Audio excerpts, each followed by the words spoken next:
ഓരോ ദിനവും ഖുർആനിനൊപ്പം നന്മ വഴി 243 ദിവസം. സൂറത്തുൽ ബഖറ 233. മാതാക്കൾ അവരുടെ ശിശുക്കൾക്ക് 2 വർഷം തികച്ചും മുലയൂട്ടേണ്ടതാകുന്നു. ശിശുവിൻ്റെ മുലകുടി പൂർണ്ണമാക്കണമെന്ന് പിതാക്കൾ ആഗ്രഹിച്ചുവെങ്കിൽ മുലയൂട്ടുന്നവർക്ക് മാന്യമായ രീതിയിൽ ഭക്ഷണവും വസ്ത്രവും നൽകാൻ പിതാക്കൾക്ക് ബാധ്യതയുണ്ട്. എന്നാൽ ആരിലും അവരുടെ കഴിവിൽ കവിഞ്ഞ ബാധ്യത ചുമത്താവതല്ല. ഒരു മാതാവും അവളുടെ കുട്ടിയുടെ പേരിൽ പീഡിപ്പിക്കപ്പെട്ടുകൂടാ. കുട്ടിയുടെ പേരിൽ ഒരു പിതാവും പീഡിപ്പിക്കപ്പെട്ടുകൂടാ. മുലയൂട്ടുന്നവളോട് കുട്ടിയുടെ പിതാവിനുള്ള അതേ ബാധ്യത അയാളുടെ അനന്തരാവകാശികൾക്കും ഉണ്ടായിരിക്കും.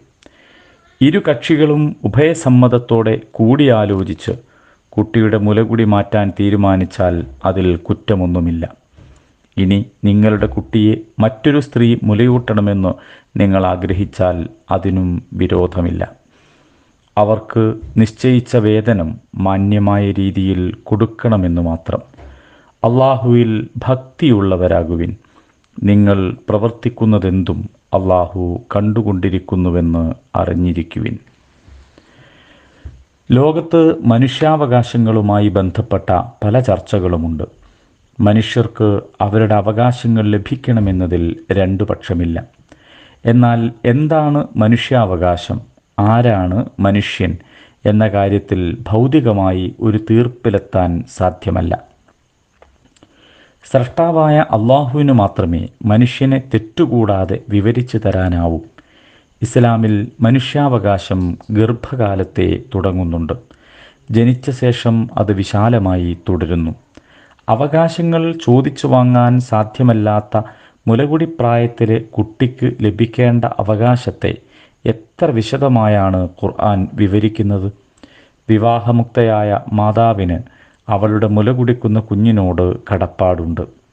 ഭാര്യ ഭർത്തൃജീവിതത്തിലെ ഭിന്നതകൾ മൂലം അള്ളാഹു നിർബന്ധമാക്കിയ ഈ കടപ്പാടിൽ ഉപേക്ഷ വരുത്തിയാൽ കുട്ടിക്ക് അതുമൂലം നഷ്ടം സംഭവിക്കും. കുട്ടിയുടെ അവകാശത്തെ ജാഗ്രതയോടെ കരുതണം. അള്ളാഹു നിർബന്ധമാക്കിയ ബാധ്യതയ്ക്ക് പകരമായി മാതാവിന് കുട്ടിയുടെ പിതാവിൽ നിന്ന് ചില അവകാശങ്ങളും ലഭിക്കേണ്ടതുണ്ട്. മാന്യമായ വസ്ത്രം, ന്യായമായ ഭക്ഷണം, നല്ല പെരുമാറ്റം എന്നിവയെല്ലാം. പിതാവിൽ നിക്ഷിപ്തമായ ബാധ്യതകൾ അയാളുടെ മരണശേഷം അനന്തരാവകാശികളിലേക്ക് നീങ്ങും. അഥവാ പിതാവ് മരിച്ചാലും കുട്ടിയുടെ കാര്യം അവതാളത്തിലാവുകയില്ല. 2 വർഷം തികയുന്നതിന് മുമ്പ് തന്നെ മുലകുടി നിർത്തുന്നതാണ് ആരോഗ്യപരമോ അല്ലാത്തതോ ആയ കാരണത്താൽ കുട്ടിക്ക് ഗുണകരമെന്ന് കണ്ടാൽ അപ്രകാരം ചെയ്യുന്നത് കുറ്റമല്ല.